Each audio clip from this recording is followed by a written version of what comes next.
എനിക്ക് ചേമ്പും തണ്ടിൻ്റെ ഉപ്പേരിയൊക്കെ ഇല്ലേ എൻ്റെ ചെറുപ്പകാലത്തിൻ്റെ രുചിയാണ്. എന്നെപ്പോലെ എത്ര ആൾക്കാരുണ്ടെന്ന് എനിക്കറിയില്ല. എൻ്റെ ചെറുപ്പത്തിലൊക്കെ അമ്മമ്മ ഇത് ഒരുപാട് ഉണ്ടാക്കി തന്നിട്ടുണ്ട്. പിന്നെ വലുതായപ്പോൾ ഇതൊന്നും കഴിക്കാണ്ടായി, ഉണ്ടാക്കാണ്ടായി. ഇപ്പോൾ പിന്നും ഉണ്ടാക്കുന്ന കണ്ടപ്പോൾ ഭയങ്കര കൗതുകേനും. കാരണം ഒരുപാട് കാലമായി ഉണ്ടാക്കിയിട്ടും കഴിച്ചിട്ടൊക്കെ എൻ്റെ ചെറുപ്പത്തിൽ കഴിച്ചിട്ടുള്ള അതേ രുചിയിലാണ് ഇന്ന് ഉപ്പേരി ഉണ്ടാക്കുന്നത്. അപ്പോൾ എങ്ങനെയാണെന്ന് നോക്കിയാലോ? വീഡിയോ കാണുന്നവരാരെങ്കിലും സബ്സ്ക്രൈബ് ചെയ്യാത്തവരായിട്ടുണ്ടെങ്കിൽ ഒന്ന് സബ്സ്ക്രൈബും കൂടെ ചെയ്യണേ. സത്യം പറഞ്ഞാൽ ഞാനിത് അമ്മമ്മ ഉപ്പേരി ഉണ്ടാക്കാൻ വേണ്ടിയിട്ട് മുറിച്ചിടാൻ നോക്കുന്നതിൻ്റെ തൊട്ട് മുന്നേ കണ്ടേ. അതുകൊണ്ട് ആദ്യം ചെയ്തതൊന്നും വീഡിയോ എടുക്കാൻ പറ്റിയിട്ടില്ല. പ്രത്യേകിച്ച് വലിയ കാര്യമൊന്നുമില്ല. അതായത് ഇത് നല്ലപോലെ കഴുകി വൃത്തിയാക്കിയിട്ട് ഇതിൻ്റെ മുകളിലൊരു തോലുണ്ടാവും, അത് പൊളിച്ച് കളയണം. അത് പൊളിച്ച് കളഞ്ഞാൽ നമുക്ക് ഇതുപോലെ ആയി കിട്ടും.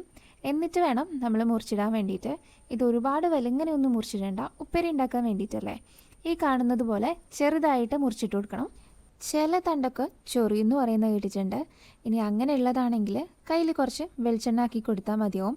പിന്നെ അമ്മമ്മ മുറിച്ചിടുന്നതിൻ്റെ ഇടയിൽ പറയുന്നതായിട്ട് ഞാൻ കേട്ട്, ഇത് ഡ്രസ്സിലായാൽ കറ പിടിക്കും, അത് പിന്നെ പോവില്ല എന്നൊക്കെ.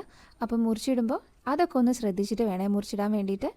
അപ്പം നമ്മൾ തണ്ടെല്ലാം ഇതുപോലെ ചെറുതായിട്ട് മുറിച്ചിട്ട് വെച്ചിട്ടുണ്ട്. ഇനി ഇതവിടെ നിൽക്കട്ടെ.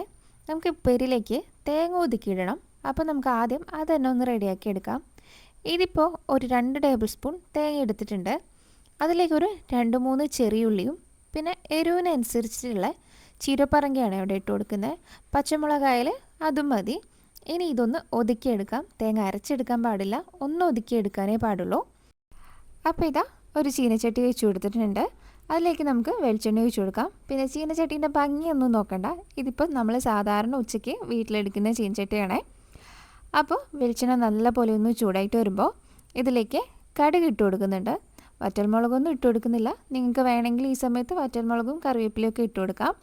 കടുക് നല്ല പോലെ ഒന്ന് പൊട്ടി വരുമ്പോൾ നമ്മൾ മുറിച്ചിട്ട തണ്ടില്ലേ, അത് മുഴുവനായിട്ടും ഇതിലേക്ക് ഇട്ട് കൊടുക്കുന്നുണ്ട്. നമ്മൾ സാധാരണ ചീരയൊക്കെ വെക്കൂലേ, അതുപോലെ തന്നെ കേട്ടോ ഇതും. ഇപ്പം കാണാൻ കുറച്ചുണ്ടെങ്കിലും വെന്ത് കഴിയുമ്പോൾ ഇത് തീരെ ഉണ്ടാവില്ല, വളരെ കുറച്ചേ ഉണ്ടാവും. അപ്പോൾ ഇനി ഇതിലേക്ക് ആവശ്യത്തിനുള്ള ഉപ്പും മഞ്ഞൾപ്പൊടിയും കൂടെ ഇട്ട് കൊടുക്കുന്നുണ്ട്. പിന്നെ നമ്മൾ നേരത്തെ ഒതുക്കി വെച്ച തേങ്ങയില്ലേ, അതും കൂടെ ഇട്ടിട്ട് നല്ലപോലെ ഒന്ന് മിക്സ് ചെയ്ത് കൊടുക്കാം. ഇതൊന്ന് മൂടി വെച്ചിട്ട് വേണം വേവിച്ചെടുക്കാൻ വേണ്ടിയിട്ട്. പിന്നെ ഇതിലേക്ക് വെള്ളമൊന്നും ഒഴിച്ചു കൊടുക്കേണ്ട ആവശ്യമില്ല. ഈ തണ്ടിൽ തന്നെ വെള്ളം ഉണ്ടാവും, അതുകൊണ്ട് എക്സ്ട്രാ വെള്ളമൊന്നും ഇതിലേക്ക് ആവശ്യമില്ല. ഇനി ഇത് മൂടി വെച്ചിട്ട് വേവിച്ചെടുക്കാം. പിന്നെ ഇടയ്ക്കൊന്ന് തുറന്ന് ഇളക്കി കൊടുക്കണേ. അപ്പോൾ ഇതൊന്ന് കുക്കായിട്ട് വരട്ടെ. ഞാൻ ഇത് ഉണ്ടാക്കുന്ന കണ്ടപ്പോൾ ആദ്യം അമ്മമ്മേനോട് ചോദിച്ചത് കർക്കിടക ആയതുകൊണ്ടാണോ ഇതിവിടെ ഉണ്ടാക്കുന്നതെന്നാണ്. അപ്പം എൻ്റെ അടുത്ത് പറഞ്ഞത് കർക്കിടകത്ത് കഴിച്ചാൽ ഒരുപാട് നല്ലതാണ്. ഇനി കർക്കിടകത്തിലല്ല, ഇതൊക്കെ ഏത് സമയത്ത് കഴിച്ചാലും നമ്മുടെ ശരീരത്തിന് ഒരുപാട് നല്ലതാണെന്നാണ് പറയുന്നത്. കാരണം ഈ ചേമ്പും തണ്ടൊക്കെ ഒരുപാട് പോഷക ഗുണമുള്ള പച്ചക്കറികളിൽ പെട്ടതാണ്. നാരുകളും ധാരാളം ഉള്ളതുകൊണ്ട് നമുക്ക് ദഹനത്തിനൊക്കെ ഒരുപാട് നല്ലതാണ്. അപ്പോൾ ഇതാ നമ്മുടെ ഉപ്പേരി ഇവിടെ റെഡി ആയിട്ടുണ്ട്. ഇത് തുറന്നിട്ട് ഇടയ്ക്കിടയ്ക്ക് ഇളക്കി കൊടുക്കുന്നുണ്ടേനും ഇടയ്ക്കൊന്ന് ഇളക്കി കൊടുക്കാൻ വേണ്ടിയിട്ട് ശ്രദ്ധിക്കണേ. നമ്മൾ വേറെ വെള്ളമൊന്നും ഒഴിച്ചു കൊടുത്തിട്ടില്ല, എങ്കിലും നല്ലപോലെ കുക്കായി വന്നിട്ടുണ്ട്.